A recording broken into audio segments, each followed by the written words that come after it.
Welcome to the Fourth Row Podcast, your exclusive source for 2A basketball. And now, your hosts, coming to you from the Slim Force studio, Andy and Benny Hill. Welcome to the Fourth Row Podcast, the only podcast dedicated solely to 2A basketball here in the snowy and windy and cold state of Utah. It's freezing outside.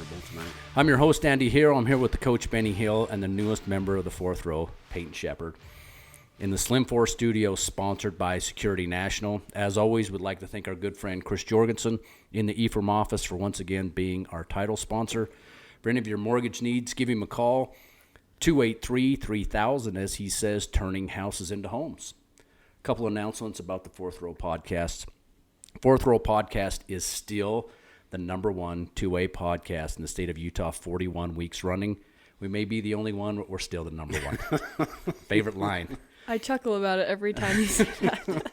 The audio version of the podcast will release each Monday, with the YouTube version releasing later on in the week. Make sure you follow us on all of our social media channels at Fourth Row Media. Make sure you go follow Peyton on her personal page and her, what can I say, work page? Sure. Business page? Yeah. If you have a wedding coming up, Peyton is the best in the business. Go and check out her stuff. It's amazing. Also, Give us a big announcement, New Andy. this week, the big announcement is if you follow any basketball, local basketball, you've been on teamhive.live. It is probably one of the best platforms out there in the state of Utah to follow any of the local games. After a couple meetings and a couple things, we are now live on Team Hive, the podcast is. So you can go back and find all the old or previous I think it's got all of them from this. Yes. Well, I'm behind a few episodes for my video. I think from Devon, when we had Coach Devon Shakespeare on, everything back through the beginning of the season is now on teamhive.live. Yeah, so that's cool. I mean, it's We're actually big time now. It's really big for us because, but I'll get the website updated, so I'll get a direct link from the website directly to Team Hive. Yeah. So if you're on there watching games, just scroll down a little bit. I think it's up at the top. There's a little podcast section you can go to, and it says podcast. boom, there's go Peyton right front and center. Yeah, so we appreciate Barrett Hilton and what he did. Went and visited with him, had a great meal at the snow-capped lanes in Ephraim, had a nice greasy cheeseburger, and he made it happen. So we appreciate that. They're all about, their mission is all about promoting athletes and schools. And so we appreciate Centracom, Local 10, and TeamHive.live for what they do. Can I make another announcement? I'm going to be a grandpa. I've known that for a while. I didn't know if you would announce it on here. Well, we kind of, I don't know if we did or not. I'm going to be a grandpa, and yesterday they did the gender reveal. Oh. So we had to wait weeks to have this gender reveal. I don't know why they couldn't just text us and tell us, but it's going to be a boy. Oh, there we go. That's awesome. Congrats. So we're kind of excited about that. We had to go do the old video and twist the little thing and blow up the blue pet. Did you guys do that? Yeah. Okay. Is it a must now? Mandatory it's kind to of do like a thing. Yeah, you got to get it on video and put it out there on Insta. Yeah. And, Okay, well, we participated in that yesterday. Were you so team boy or team girl? I chose both. In our family, there's been a history of twins. Jet actually was a twin, and so and Megan's sister had two sets of twins. So I thought, well, I'm just going to go play both sides and just say twins. There you go. Yeah. So I lost. Anyway, so that's my announcement for the week. yeah. That's awesome. Congrats. Yeah, so one other quick announcement, because we like to just tell everything that's good out there. I know Region 16 had their drill team competition on Friday night. We were playing Duchesne on Friday night. Oh, yes, we were. And the Duchesne Talents, Taylor Crum, who's the younger sister of Parker Crum, is on that drill team. They took region. So shout out to the Talents from Duchesne High School. It's the same region, same teams? Region 16 champions. So you got, And I believe Region 19 champions were South Severe Rams. They have an amazing drill team. so it's the same as basketball, same teams? Yep. Wow, very cool. So a lot of things going on this time of year. So congratulations to them. And the other thing, it was a bad week of basketball for our home. We lost Friday night to Duchesne. Kansas got smoked on Saturday morning. Cougars got smoked on Saturday night. Not a good week of basketball. It was good at North Severe, though. It was good. Good well, week. for the most part. Yeah. Not so good on the girls' end, but boys, it was a good week. Yeah. Tell us about your game Friday night. Yeah, so we played Paiute, who's, I think, sitting number 2 in RPI for 1A. not only did we get the win, which was awesome, but we got to support the family in Paiute and their recent tragedy that they had. We got some shirts made, and shout out to Rasmussen Excavating, who was like our sponsor for getting those shirts done. And all the moms pitched in, and we had some posters up. We had a moment of silence for that family, and then like a cash dash during halftime, and we raised nearly $3,000. Awesome. So just, it's cool when it's a little bit more than basketball, and you could do something nice and support and, try and represent and be there for other teams and communities. Yeah, and we were talking a little bit before the podcast. I know they've done it at a lot of these schools. Region 20 is probably one of the most tight-knit communities around, the old Run A, the rural basketball. And I think everybody was aware of kind of what happened down there at Paiute High School. I know they've done it at Bryce Valley, Richfield, a lot of these places, and these local communities are so good. We saw that with Jackson years ago. Oh, yeah, there was some absolutely amazing. The people, I remember being up to North Summit, they did it, down to Parowan, North Sevier, home, yeah. There are some fantastic people here in Central and Southern Utah. So For sure. what a great thing to be a part of. And they got a big win. Yep. That just topped it all off. It was great. Good. Well, let's get right into it tonight. I know we got a lot of basketball to talk about. Some big games on the girls' side, a lot of things going on the boys' side. We're right in the heat of region play right now.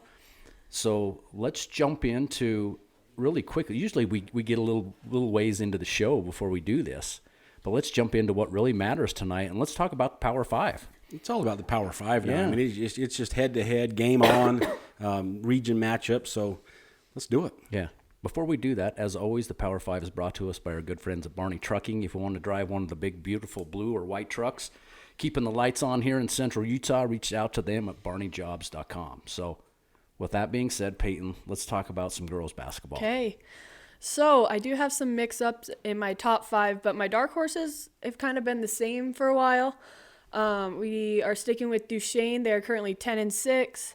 Some of their past games, they beat Gunnison by 30. They beat Millard by 10. Then they lost to North Sevier at home by 13. So, I mean, they're getting good wins. They're in games for the most part. They're not getting blown out. So, I mean, I think that they can play with some good teams, and they play North Summit this week, which will be very interesting to see how they do with that.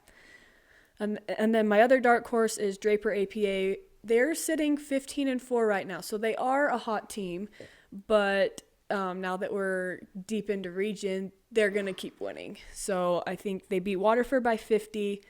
Utah, 50? Yeah, just wait. Just wait. Utah Military Hillfield by 70, and then St. Joseph by 60. That's a tough region. So, Wow. So they're going to keep winning. They're not going to drop RPI-wise. They have a girl averaging 22.5 points a game, which is huge, but, they're not going to be playing those teams that we know are good anymore. Mm-hmm. So we're not going to see much until state comes around. But So real quick, I was just looking at, can I fire off the RPI real quick for girls? yeah. Draper currently is sitting at 4 in the RPI. You got Beaver, Kanab, North Summit, Draper APA, and North Sevier as your top 5 RPI for girls. Mm-hmm. So then moving into Power 5 wise, my number 5 is South Sevier, who dropped a couple spots since I was last on here. They are sitting 9-7 on the season. Region play wise, they lost to Beaver by 10. Kinley Jensen had 14 points in the loss. And then they lost to Kanab, who was number 1 at the time, by 2. And Kansas Mills had 15 points, all of them being 3-pointers. So That's a cool name. Good shooter. Yeah, it is. And then you go into some other region teams. They beat Graham by 20 and then San Juan by 40. But the thing with South Sevier is they continue to have and show that they have players that can go off on any night. You either have the shooters go off, you have the big Kinley Jensen who had 14 points against, that was Beaver. So, and this coming week they play Parowan and Enterprise, so they should get 2 big wins there. So South Sevier, they're a dangerous team. Usually, from what I'm seeing with the girls, what you mentioned before is you probably have 5 teams that whoever's hot at that particular time could knock anybody else off. And that's what's awesome about the Power 5 is at this time of year, you'll get all those teams playing against each other because a lot of them are in the Region 19. Mm-hmm. And so, yeah, you'll have a lot of fluctuation. Yeah, there's a lot of Which is cool. mixing Like up that. going on. Like but that. And then something else that's cool with that is my top 5. They don't have a lot of seniors on any of those teams that are dominating. Interesting. I mean, there's a couple that like are big contributors, and I think that's mainly for North Severe's team with Brooklyn Butler and Allie Mason. But other than that, like these 5 teams are going to be battling it out for the next 2 years, I would say. That's exciting. Awesome. Yeah, it's awesome. All right, so number 5, South Severe. Who's got number 4? Okay, North Severe has dropped to number 4. They are sitting 10-5 on the season. They dropped due to the loss to North Summit. They lost by 3. Honestly, it was just a very weird game, I think, for both teams. North Severe had a couple players gone due to sickness and other things. And then you look at North Summit's side of this, and they were in foul trouble. Their star player, Heartland, had 3 at the start of the second half. And honestly, watching the game, it felt like North Summit should have been up 15 the whole time.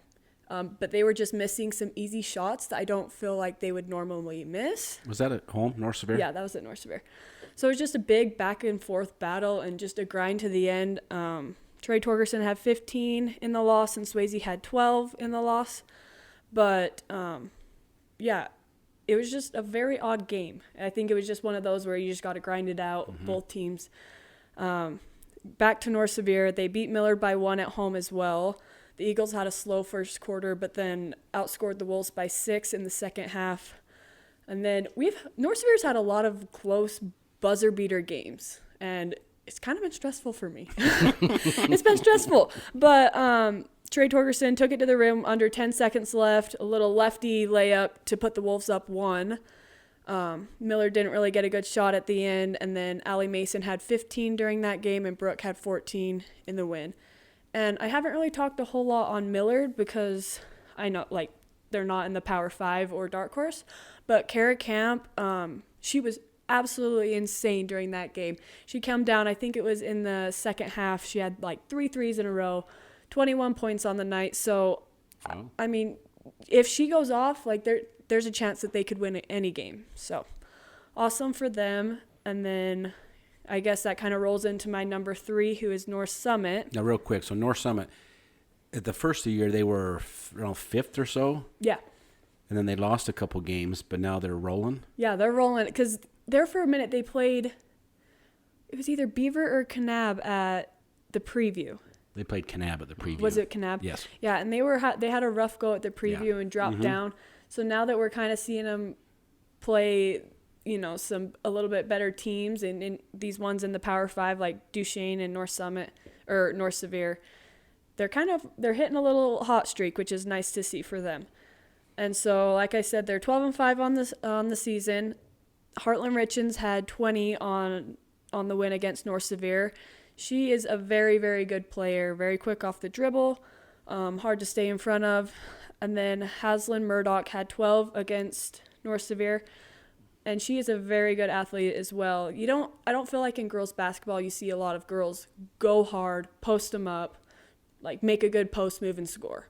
And she completely demolished us in that aspect of the game, and I was quite impressed. And they're just a good team in transition. So if you're not quick, you're not getting back, you're getting scored on. And so, yeah, I think that they're hitting a hot streak and will continue to throughout the rest of the year. Yeah, So. I know. Jerry Holmes still their coach. Yeah. Yeah, I mean they're well coached. They always have been.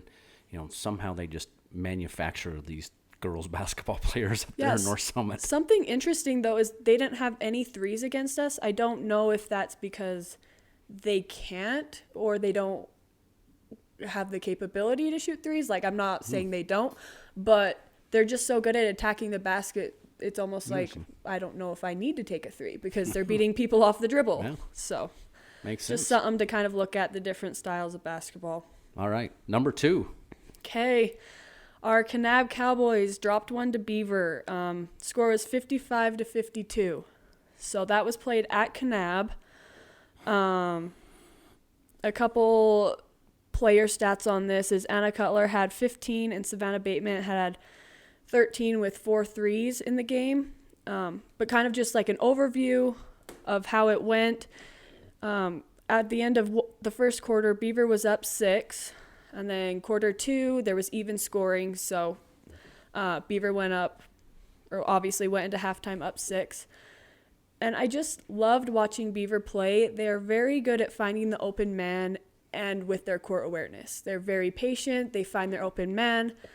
And you love to see teams that play to their players' strengths. For example, I loved how Danzy Bradshaw would attack the basket, draw, and get Talia Lisa a nice layup. Like, That's fun, easy basketball, Fun, easy basketball. They're very patient with it, and they're going to set their teammates up for success. So then you're going into the third quarter. Kanab got hot. Savannah Bateman had 2 of her 4 threes at perfect times to get some momentum back for Kanab.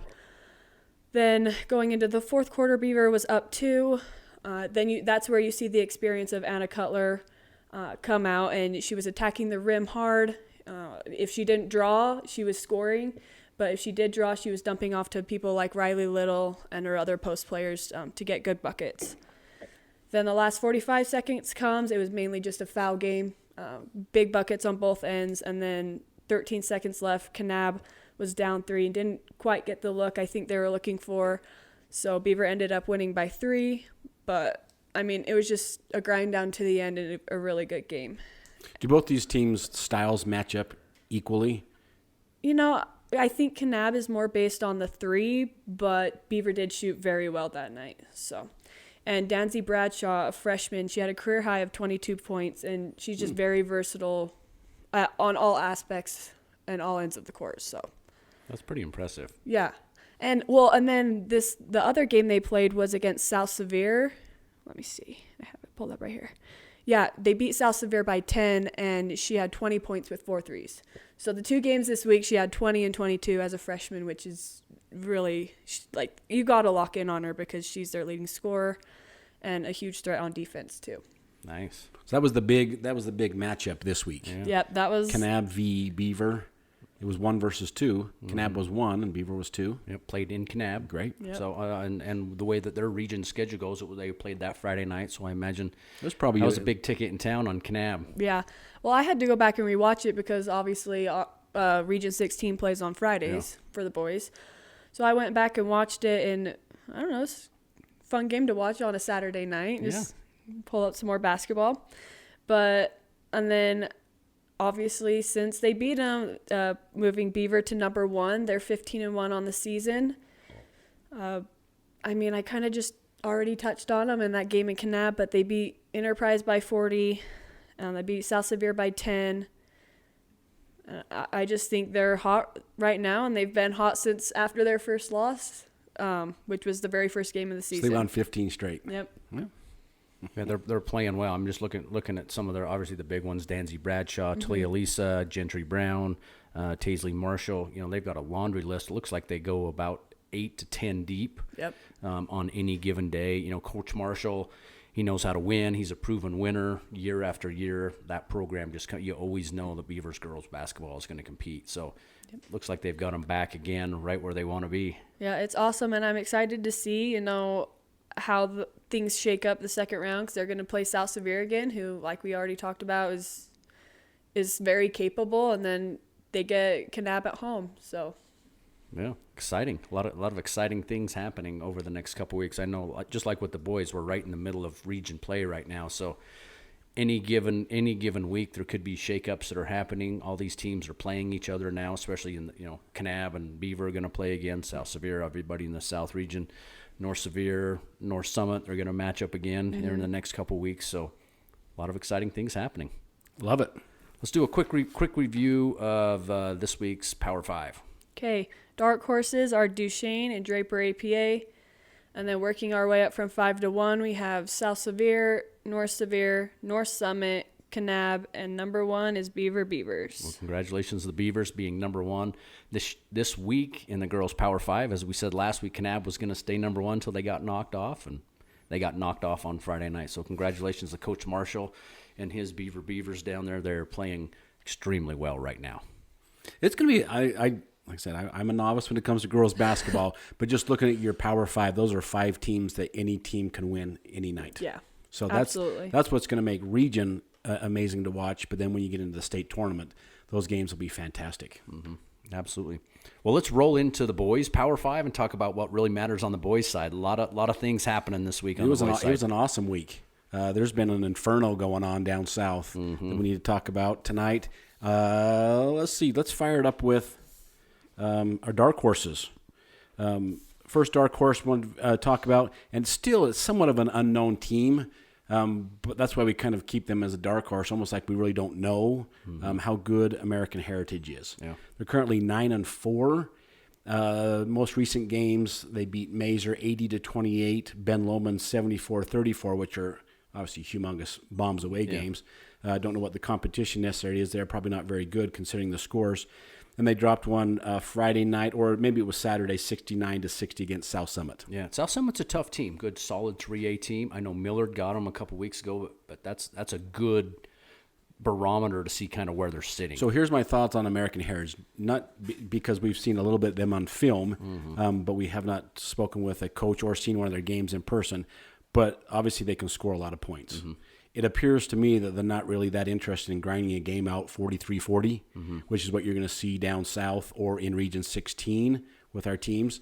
So they're long, lengthy. They can shoot well, but to sit in a half-court game and grind teams out and fight through picks and that kind of stuff, it's just not going to happen.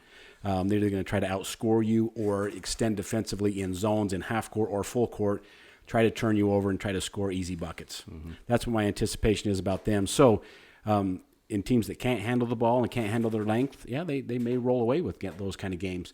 But if you put them in a game, for instance, against Enterprise, who can handle pressure and it's going to pound you in the post, they're just going to blow you out. Yeah, and I think they beat them by 30 points when Enterprise beat them. 30 plus, just going away. So, but they're sitting at 9-4, and like I said, they've got good length and can shoot. So we'll keep them as a dark horse. And unfortunately, I don't think, similar to APA Draper, we're not going to see them in a meaningful matchup until the state tournament. Until our play-in game or a state tournament. So, but they're in the RPI, they're sitting at 1, 2, 3. They're 5 in the RPI. So they're not going to come down any spots from that as well. No, they're not going to. I do think they play Real Salt Lake next week. They did play them last week, I believe, and got beat. Did they? Yeah. Okay. So from here on out, once they get through that game, they're not going to lose another game. Yeah. So they're going to. If they do lose a game, it's going to be a higher classification or Real or Wasatch if they play the top level Wasatch team, obviously. So, so that'd be our first dark horse, and our second dark horse staying there is the Duchesne Eagles. We got a good look at them this week. Saw them a couple times on camera, and we had them in hometown. Yeah, I think Duchesne's one of those teams that at some level they kind of play to their competition. They played Millard to a one-possession game on Wednesday night. They came out gangbusters early on, 15-2 or something. They got up early on the Bulldogs. Bulldogs came back, had a chance to win. One thing that I've always noticed about Duchesne, they're just tough. Well, that is ultimately why we keep them as a dark horse right now. One, because they're winning, but two, they've shown that they can play in any game that they're in. They haven't. Maybe if I poured over their schedule a little bit more, but they don't get blown out. No. So, for instance, Millard, took Gunnison behind the woodshed a week ago, and then Duchesne plays them 2 nights later, and like I said, it's a one possession game, a 3-point game. And Duchesne actually has the ball at the end to try to, get a chance to tie. So just the fact that they play defense as well as they do and as tough as they do, they will be in every game from here on out.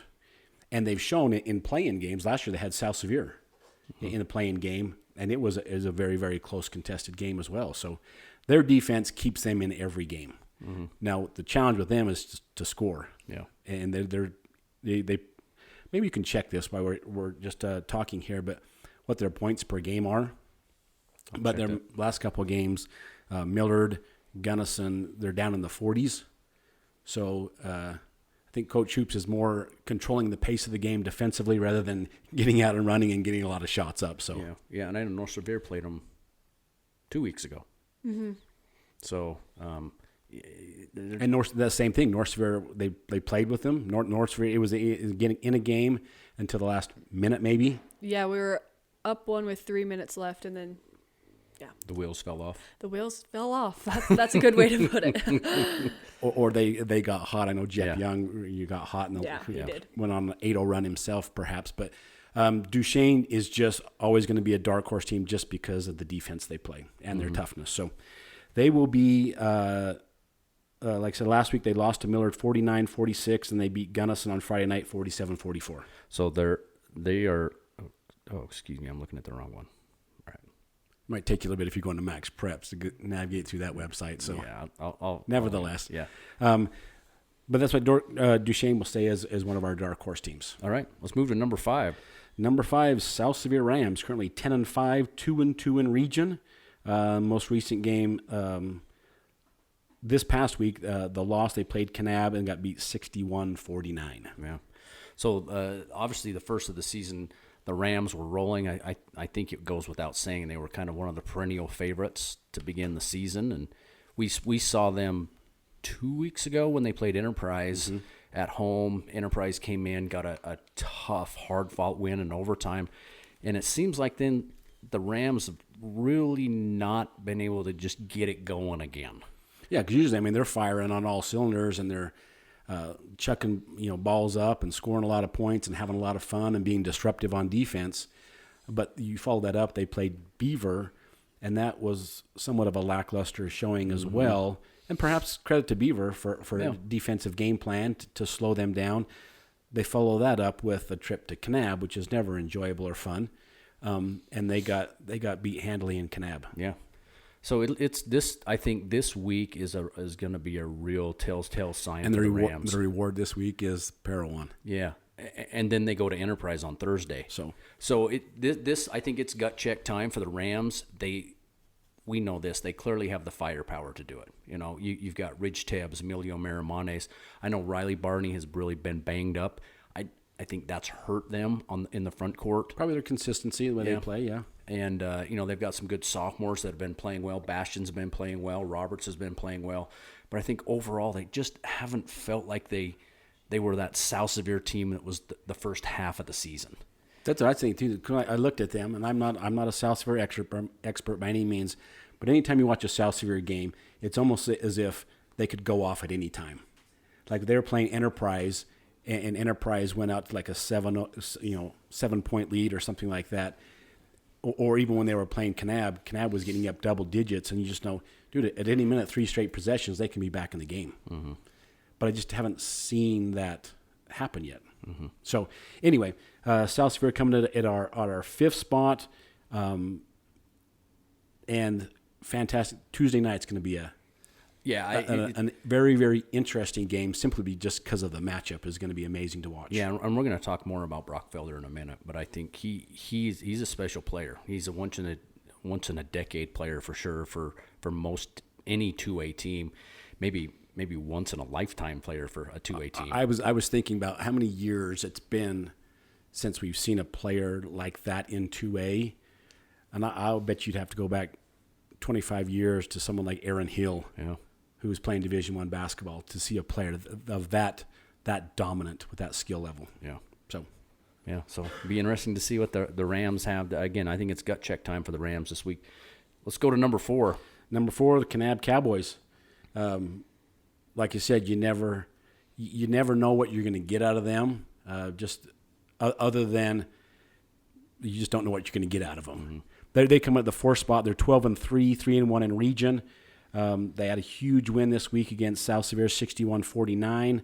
They had a win against Beaver, 62-42. Yep. And then on the schedule this week, they are at Enterprise on Tuesday, which is going to be a huge game for them. And then they make the long road trip over to Blanding on Saturday.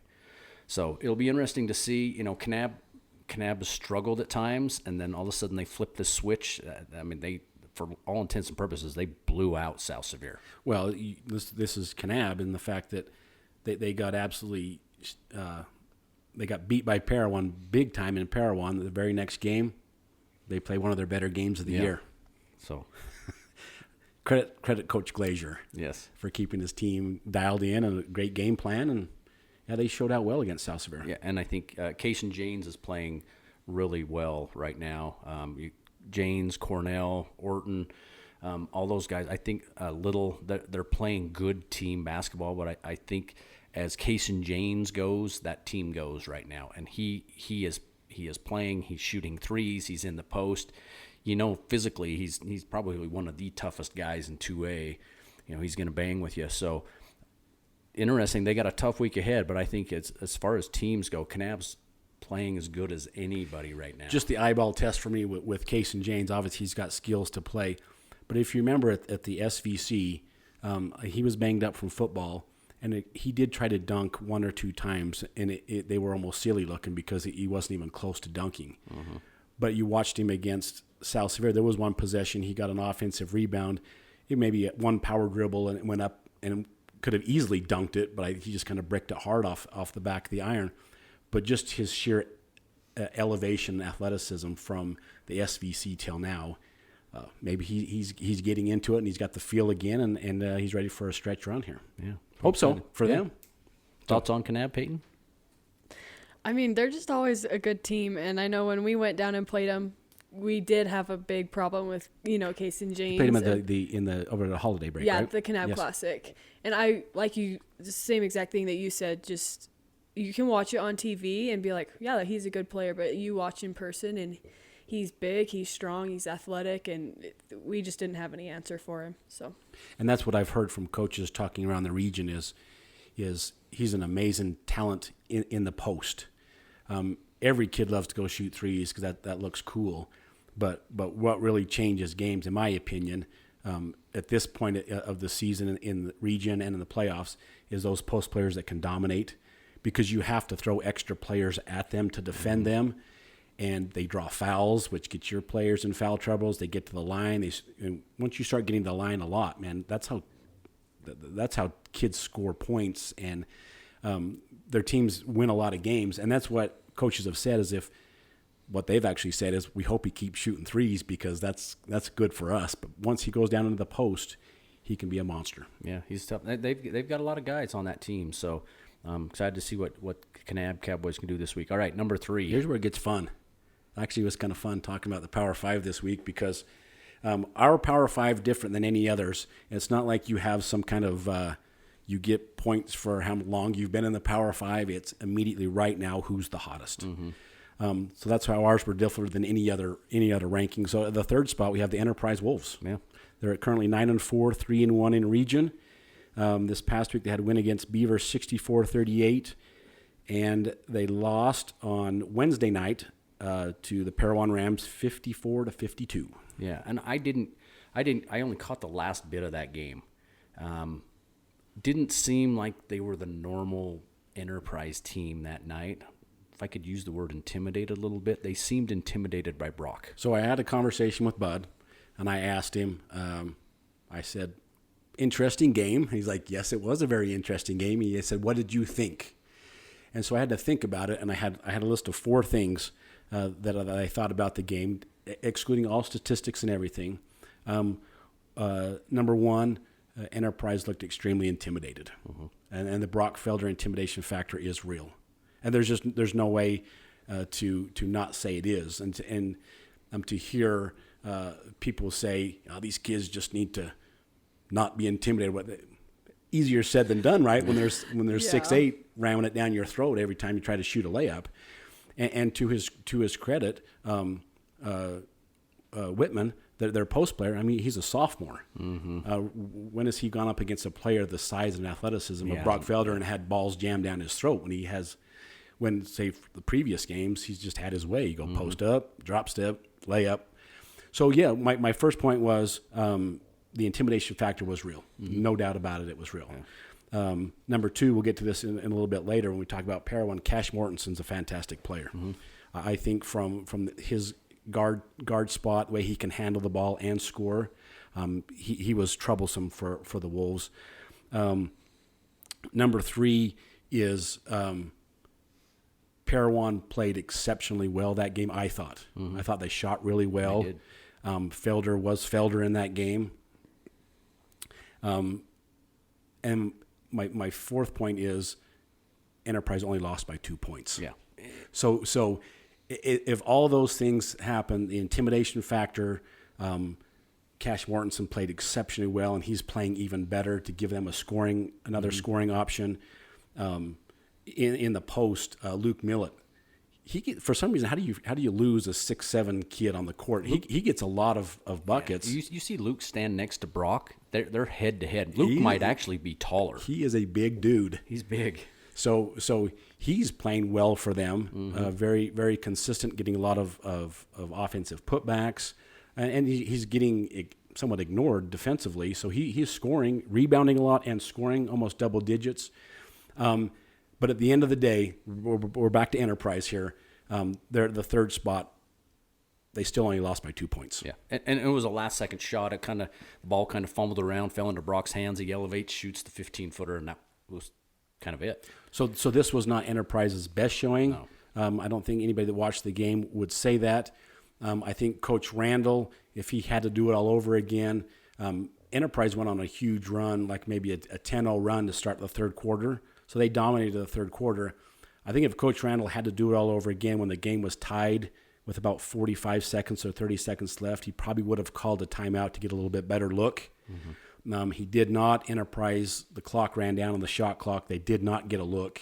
And then Enterprise come down and gets a little scrum for a loose ball, pass right to Felder, boom, game over. Yeah, and I know during that last sequence too, Dax had taken a knee to the thigh or something. Dax Hunt was, so he was on the bench during that last that did happen, yes. So there was a lot of things that happened, and to your point, they got beat. But yeah, it was a 2-point loss at Parowan, which is a really tough place to play. I'm sure they were hyped. We've been to Parowan on a big night. They can get it going in Parowan. They're playing well. It was still a 2-point game. And this is what I love about Enterprise. Outside of any game planning or their strategy or anything, they could have got blown out in this game. It was double digits, easy double digits, 12 plus maybe in the first half, and they could have folded the tent up and went home. But they come back, go on a run in the third quarter, and then it's a ball game. Yeah. So Enterprise Wolves, they're still going to be a team that competes for the title.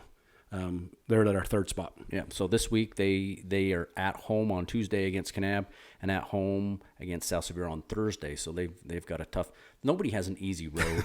It's like how about those games? Region 19. I was actually thinking that like every night these guys are grinding it out. Oh yeah, and I think when talking about down the road when you get into the state tournament, they've already played in this atmosphere. They play these games every single night, so they've still got a tough road ahead. But Enterprise is Enterprise. They'll just keep going. Number 2 spot. Number 2, hanging tough at the number 2 spot is our Millard Eagles, the pride of Region 16 at this point. They are 13-5 and 4-0 in region. This past week, Millard beat Duchesne 49-46, and they beat North Summit 75-56. Yeah. So you've seen Millard play, Peyton. What do you think? Hunter Rhodes is just. He's flat out amazing. I hear my husband say it all the time that he thinks he's one of the top players in 2A. And I agree with you 100%. I just think he's going to get his points and there's nothing that you can do about it. And it's just trying to minimize everyone else. I mean, that's my perspective. But they're a tough team. They play really good defense. And I can see them going undefeated in region play, obviously.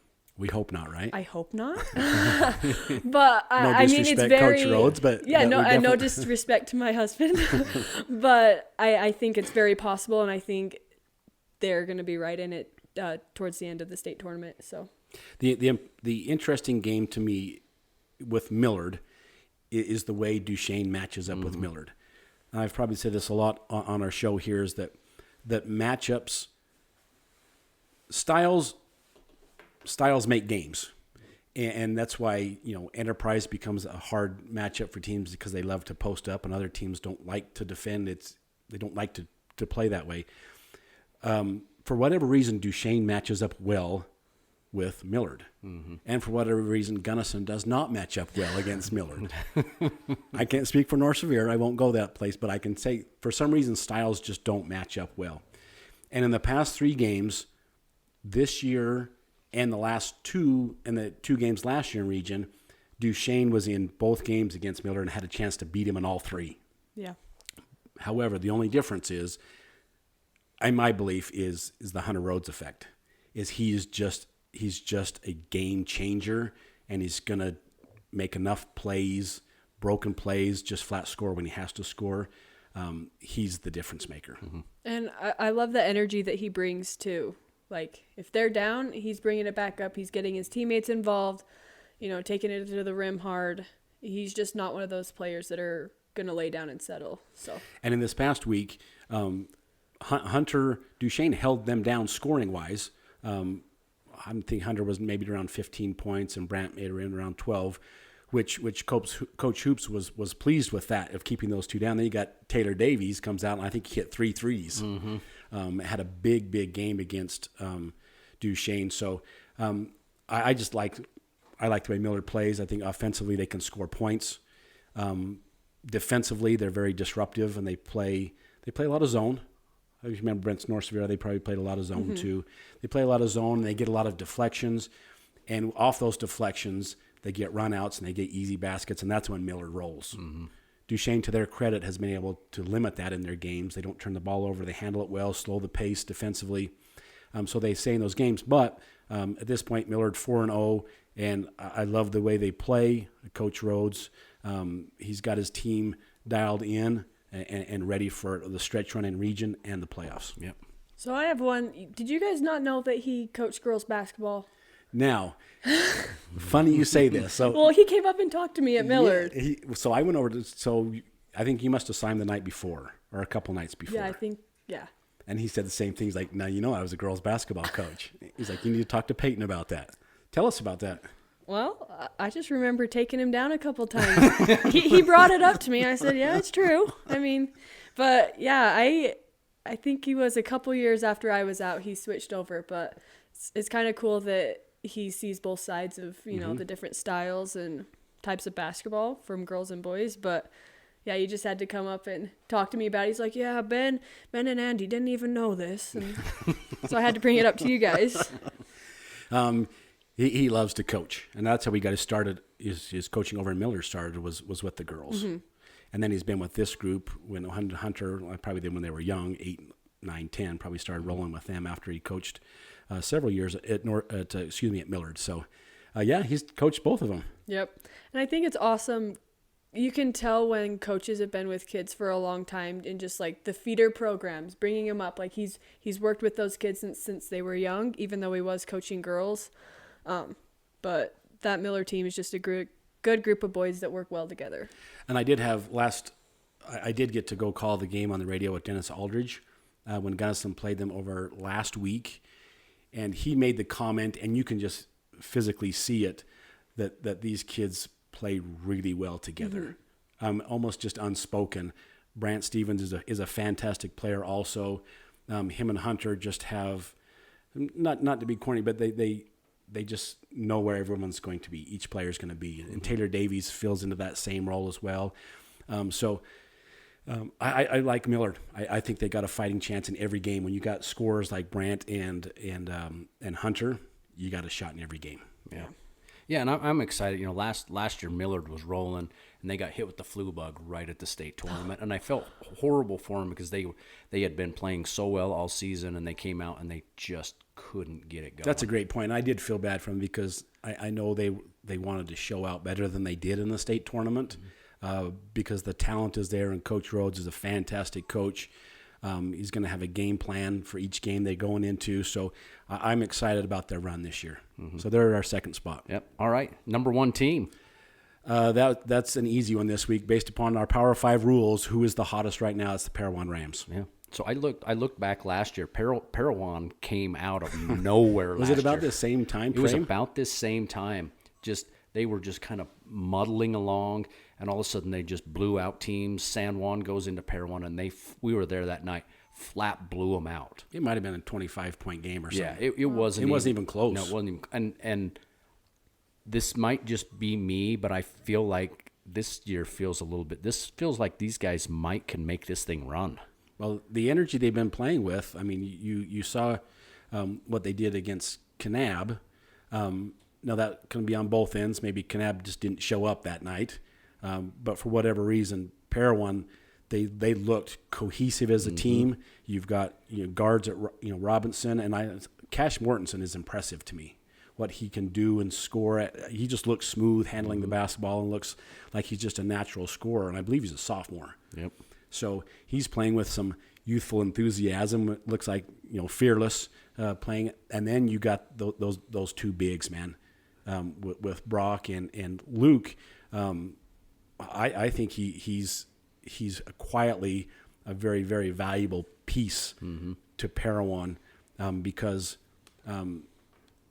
he's probably more unselfish than he should be. There's only so many balls to go around when you got a guard that likes to shoot and score and can, and then you have Brock Felder. So he's not going to get a lot of shots. He's going to have to go create his own shots. But currently right now he's at 9.8 points per game, shooting 49% from the field, which you love to see that. A lot of stuff around the rim, and he's picking up 9 rebounds per game. Yeah. So I think he is a key component to the Parowan Rams at this point, playing as well as they are and moving forward. I think any coach, if they could take a kid that's putting up 10 points per game, shooting 50% from the field and almost 10 rebounds per game, and probably most teams don't have him as the number 2 guys on the board to look out for, you'd love to have that. And I think Luke feels that spot for them. Other stats, Felder, 22 points per game, shooting 59% from the field. Yeah, he is, you see him make the big plays, right? He's making the dunks, he's doing everything else, but he is a fantastic shooter. When he's inside 15 feet, he just elevates over guys, and it's automatic. Yeah, and the game winner. Yeah. I mean, he just got it was about, 18-footer maybe. Just elevated, nothing. Yeah. Like it was effortless. As soon as he went up, I'm like, game over. Yeah. It was going in. Yeah, I think anytime you have Brock, we talked a little bit about this when we were talking about Enterprise. He is a factor on both ends of the court. Defensively, offensively, everybody knows where Brock Felder is on the court. And he's a game changer. That's why I just wrote down his impact on the game outside of his scoring, because you can eat up 22 points a game. Mm-hmm. Now he's been putting up 37 against Kanab and 25, 27. Even at that, you can eat those up as well. But his overall impact on the defensive end of the court and just the way teams have to honor him, his impact to the game is just unlike any other else. Yeah. And speaking of that, this is gonna, to me, I think this is a fantastic matchup. So Tuesday they're at South Sevier. I'm just going to say we were there. We saw the Enterprise game. Whitman and Thomas, South Sevier had no answer for those guys. Zero.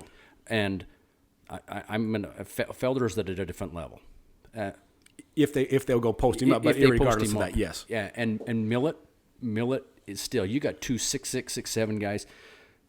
Matchup wise, South Sevier has nothing. They've got Bastion that's 6'3"-ish, but he's a young sophomore, not a whole lot of varsity experience. I'm interested to see if Parowan packs the paint with those two guys. Does that offset what, let's say Ridge goes off for 30, which he could easily do, but then those guys are gobbling up rebounds. This is a fascinating matchup. No, I think of all the matchups in 2A, this is probably the biggest of the top teams. Mm-hmm. Let's just say of the top teams, the biggest discrepancy in personnel and how the game's going to be played out, the style of the game. Mm-hmm. Now, with that being said, South Sevier still beat them 3 times last year with the same personnel on both sides. Yes. So, and I would even submit that Parowan might have even been bigger last year because you had Benson playing as well. So South Sevier got them 3 times, and the only different player would have been Braden Staples. That's true. Who's not a monster in himself either, maybe 6 foot, 6'1". So South Sevier, Coach Christensen, he's a sharp guy. They will have something in place to combat the size and the style of Parowan, and I'm excited to see what it is, honestly, because you are correct. The size discrepancy is unlike any other of the top Power 5 teams. Mm-hmm. One other stat to go over, and I didn't get to this as I was going through here, Cash Mortensen. I talked about him and the way he is playing. Currently at 11.2 points per game, shooting 36% from the field. For a shooter, it's pretty good if he's putting up threes, and almost six assists a game. So I think he's a dynamic player. Yeah. I think that supporting cast last year, you knew all the guys, right? You knew their guards, you knew Benson, you knew Jace Little. You had all these guys that were out there, and coming into this season, it was like, all right, we knew Luke. Mm-hmm. It's like who else? We were like, who else is going to be? Who's going to score? Who's going to score? And now all of a sudden, you got these younger guys coming up, and if there's one thing you can't teach is when teams get confidence. That's tough. And Parowan is playing with a lot of confidence. They're playing with a lot of energy right now. They are a scary team. They were last year. They just never could quite keep it going. Yeah, and you probably have talked to people too, but almost every conversation you have when people come up and talk about the podcast, whatever, people are like, "Dude, what's going on with Parowan?" Yeah. So it's they are the hottest team right now, and everyone's talking about Parowan, and everyone's looking at it and saying, "Dude, how do you stop that?" Yeah. And the other question people have asked me, and this is probably the number one question I've heard over the last week, is Parowan for real? Parowan's for real. And then everyone's seeing that because you watched it on film. It's like, dude, they just dismantled Kanab, and then they just beat Enterprise, with size, which Enterprise generally doesn't get beat with size, and they just did it. So yeah, I don't know. So now going into South Severe, how that plays out, I have no idea. South Severe could knock them off. Yeah, I wouldn't be shocked if they did either. Yeah. It's just the way South Severe they're winners, and obviously they've got the David and Goliath thing right now going on. So man, they just come out gunning, perhaps make some noise. Yeah, and that's a huge. I think that is a huge game for both of those teams. Huge game for South Severe. They've got to get it back on track, and if Parowan wins that game. They got Beaver later in the week. Watch out. If they get on a roll, fuel for their fire. They're playing real well. All right. So you talk about our Power Five. I'll wrap it up. Same. This is when there's so many shakeups. Parowan went from 4 to 1 because they're just on fire. So. Which is why I have my Parowan hat again.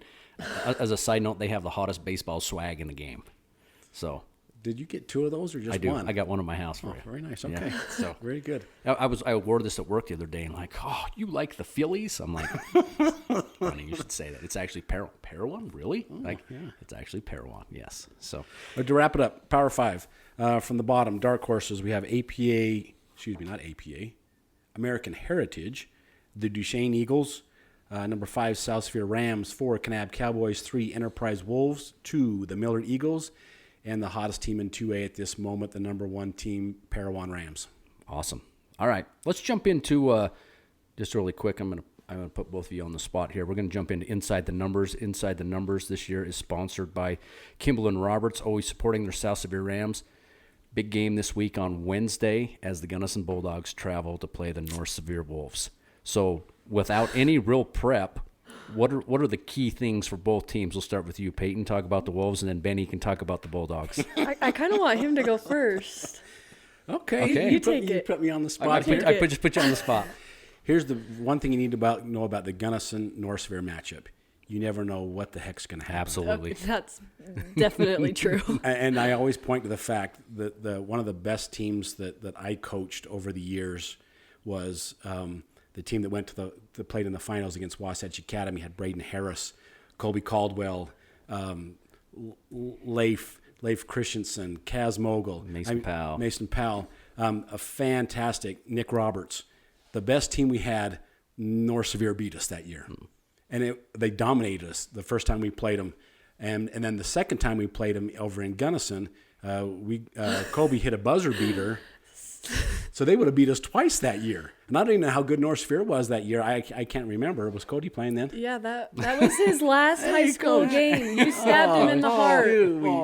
And now Colby Caldwell's his best friend, and he just crushed his dreams. Absolutely. Sad. Cold-hearted. I remember, like I said, how I met him was I was crushing on him when he was a senior. And I went to the game, and he was just crying on the floor, and I was just sad. Did you go give him a kiss on the cheek or to. hug him up and make notes? So my point is, and now with that, not to be lost in that, Cody was a fantastic player. In my opinion, he was one of the best in 2A. Maybe didn't have the best team at that point, but man, he was on. We couldn't guard him, and if we were to ask him, he could probably tell me how many points he scored against us because it was a lot. Probably. How many, Coach?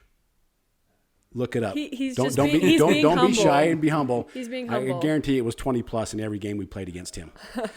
but my point is, you have no idea what's going to happen. Last year, North Severe came over to Gunnison and probably got a 6-8 point win, something like that. We go over to North Severe, and Gunnison has the best game of the year. I think they put up 15 threes. Brogan Christensen had a big game. Miles Bartholomew did too, and they end up beating him by, I don't know what it ended up being, but a win going away. So you have absolutely no idea what's going to happen. Whether it's the best team Gunnison's had going against North Severe. 2 years ago, North Severe got us, and there's no reason why they should have beat us. Yeah, with Jansen and Creed and Harley. Coach wasn't coach. That was before he was a head coach. So I think the keys in this game for Gunnison.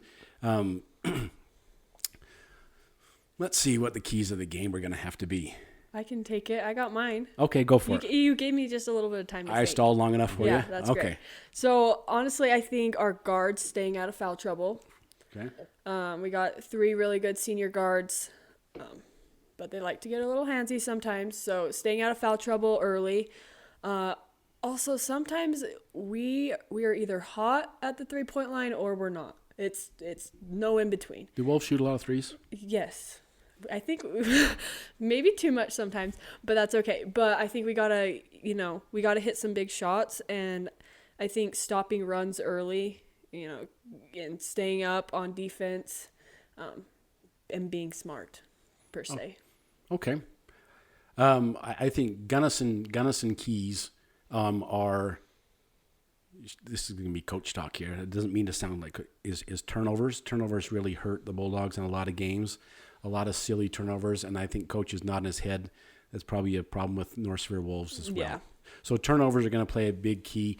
Gunnison might have a size advantage on the Wolves, so I think Tyson Tucker is going to be a big factor in that game. He played exceptionally well against, tell me who it was, North Summit. Mm-hmm. Tyson Tucker had the best game he's had all year against North Summit a week ago Friday. And I think he's going to play a big role in this game. John Wilden's been banged up. He was hurt. He got hurt against Millard. He did play against Duchesne. Was able to play in the game, but was not extremely effective on the offensive end. And also how Gunnison shoots the three. Some games we've been up to 5 to 10 makes, and basketball is a lot of fun when you make a lot of threes. Scoring is, a lot easier when you're hitting threes. And they haven't been shooting exceptionally well. They didn't shoot exceptionally well against Duchesne. So I think Gunnison shooting the 3 and Tyson Tucker in the post is the 2 keys for the Bulldogs. I like it because that's kind of, we usually struggle against big guys, so that's going to be interesting to see how that matches up. And then I already said us needing to hit some big shots and threes, but I know one thing that I am excited about is we are coming off, a huge win against North Summit and a huge win against Paiute. 2 straight wins for the Wolves. Yeah, I think that Paiute game is probably the best we've played all year as a whole, collectively, as a team. And just if we can continue that team chemistry and, making that extra pass to our open guy, I hope we come out on top. The other thing I was going to ask you, where's the game played? It's in North Severe. Yeah. And I'll counter that with it generally doesn't matter where it's played. No, it doesn't. Because Gunnison will beat North Severe, and then you guys will come over and beat us. So it doesn't matter. And it's sad because you guys usually have a bigger student body no matter where it's at. You guys pack our stands, and it'll be fun. Maybe it's it is a fun game. The North Severe Gunnison game is always been a lot of fun. And I will tell you, coaching, I'm more nervous about playing North Severe games than any other game. 1, because I don't want to lose to North Severe, but 2, just the rivalry nature of it. North Severe is always amped to play Gunnison, and they always play Gunnison so well, and you don't want to lose that game. Yeah, so I was more nervous against North Severe games than anybody else. It'll be good. I'm excited. It's going to be a lot of fun. I'm excited. So for both teams, I think that's a huge game for region implication. But he's just moving forward. Yeah. And on that note as well, I was thinking about our dark horses today, and I was looking at the RPI. North Severe's hovered around. We've had Gunnison and North Severe bouncing in and out as the dark horse, in and out, and just haven't been able to consistently find that rhythm they're looking for. I think their records are pretty equal as well. I think they're around 6-8, both of them, somewhere around that. So I think, this is a huge game for both of them because at some point someone's got to be the second place team in the region. Yeah. This is going to be a fun game. Yeah, Gunnison right now 6-9, North Severe 7-8. So it's right there. Both of them are 1-2 in region. Like you say, somebody's got to battle for that second spot. Right now, Duchesne's there. But we'll see. This I think is a big game for records, for RPI, but to really see who's going to keep going and get that energy as they move forward the rest of the season. Yeah. So next week we'll have a little North Severe Gunnison recap. Yeah. There we go. Oh, we hit the 1 hour stage. Yeah, we're on course though. We were close. Well, let's move into the G Telco wrap up. We appreciate the Sanders family who provides wonderful telephone and their Lightburst broadband serving all the Gunnison Valley. We can't talk about the Vikings because they lost last week. Vikings were the worst team in the NFL. They had this great. They were bad. I think they down the won stretch. those 7 or 8 games by one possession. Yeah. They magically found ways to win games. Yeah. But So the reason why we talk about the Vikings is because the Sanders family loves the Vikings. So wrap up. Final thoughts for tonight. Benny, we'll start with you. final thoughts for me, I would have to say, when's the last time you were on the podcast? It's been like 2 or 3 weeks, 2 weeks maybe? 2 weeks ago. 2 weeks ago. Yep. This was a lot of fun tonight. It Honestly, was. I think the three of us, the combination of girls and boys, this may have been my favorite one. Not the others were bad, but tonight was I enjoyed myself tonight. It was very, very nice. So thanks for being here, Peyton. Yeah. We appreciate you and your husband coming over. It adds to the conversation, and we still hear people are very excited that we're covering girls. Oh, yeah. Good. So Good. we're very glad that you're part of our team. Closing thoughts for me are, I'm very, very curious from a coaching standpoint to see the coaching adjustments the second time through region. The first time you see what each team has, and we've got winners and losers, but now the coaches, that's why they get paid the big bucks, right? Yeah. You like that paycheck? It's huge. It's huge. This is why coaches, and this is what coaches love to do. This is why coaches coach, is the competitive nature of matchups and game planning, watching film, and just the challenge of looking at a team and making adjustments. And that's the thrill of being a coach, is seeing when those adjustments play out on the court and your team makes huge adjustments and huge changes, and maybe you lost the first time around, but you go around and you beat them the second time. That's what I'm looking for. And first, not the most important one I'm looking at this week is the matchup between South Severe and Parawan. Mm-hmm. Because Coach Christensen, obviously he's watched a lot of film on Parawan, and they're going to have to do a lot of defensive work, creative defensive work to defend in the post. And that's what I'm excited to see, is the matchups going forward. And we got other matchups. We got the Kanab versus Parawan matchup. You know, they got embarrassed the first time. Mm-hmm. How they respond down at their place. So matchups and styles of play is what I'm looking at from the coaching aspect this week. Awesome. Peyton? You know, he kind of stole that from me. You can take it still. Okay. Roll with it. Okay, I was just going to say, like, my top 5 for the girls, anyone can win on any night, and it's really just how did these players adjust? How did the coaches adjust?